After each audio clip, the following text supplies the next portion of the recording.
गोकुल का वह रमणीय गांव जहां चारों ओर हरी भरी घास, गायों का रंभाना और वृंदावन की महक बिखरी रहती थी। यहाँ के वासी सरल, भोले और कर्मशील थे। उनके जीवन का आधार था खेती और गाय पालन। इस शांत और पवित्र भूमि पर हर घर में भगवान श्री कृष्ण की बाल लीलाएं ही चर्चा का विषय हुआ करती थी। श्री कृष्ण का अलौकिक रूप और उनकी चंचलता से गोकुलवासियों का जीवन आनंदमय हो गया था। लेकिन इस आनंद में बार बार खलल डालता था मथुरा का क्रूर राजा कंस।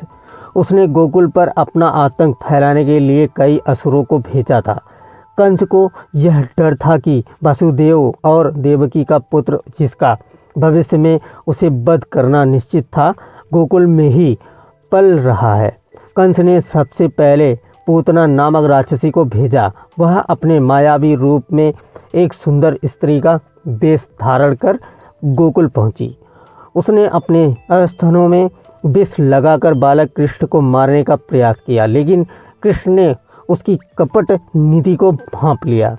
जैसे ही उसने बालक को अपने स्तनपान कराने के लिए गोद में लिया, श्री कृष्ण ने उसकी जीवन शक्ति को चूस लिया।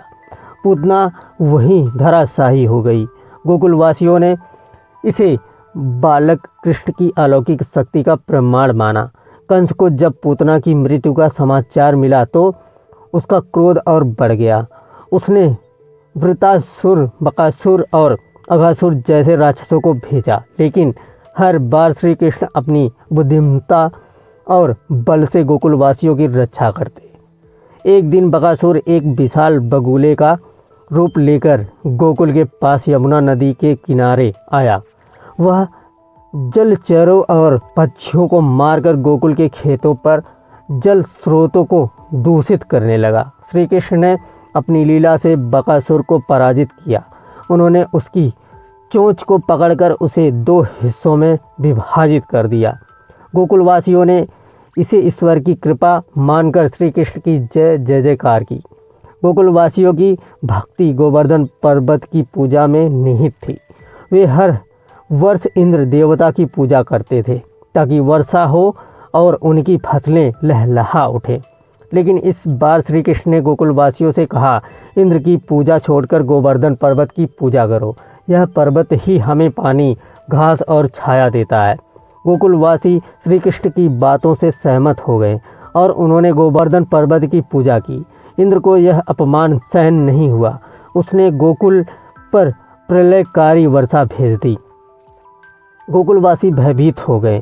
खेत, घर और गौशालाएं सब डूबने लगे। श्री कृष्ण ने गोकुलवासियों को शांत करते हुए कहा, डरो मत, मैं तुम्हारी रक्षा करूंगा।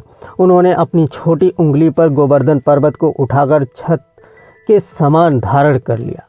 गोकुलवासी अपने पशुओं और परिवार के साथ उस पर्वत के नीचे आकर सुरक्षित हो गए।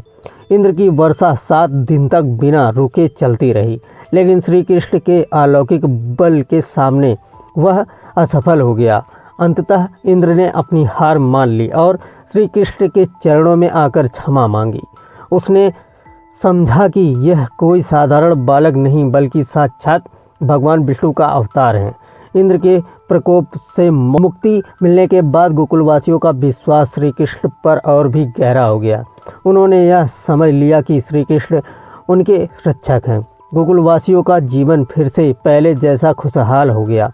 श्री कृष्ण ने अपनी लीलाओं से गोकुलवासियों को न केवल बाहरी खतरों से बचाया, बल्कि उनके दिलों में धर्म, करुणा और भक्ति का बीज भी बो दिया।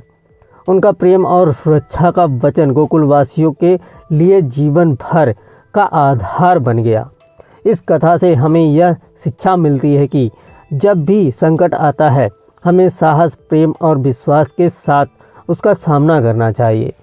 ईश्वर अपने भक्तों की सदा रक्षा करते हैं। उनका प्रत्येक कृत्य हमें यह सिखाता है कि धर्म और सच के मार्ग पर चलने से बड़ा संकट भी टल सकता है। गोकुलवासियों की रक्षा की यह कथा श्री कृष्ण की दिव्यता और उनके करुणामय हृदय की अमर गाथा है।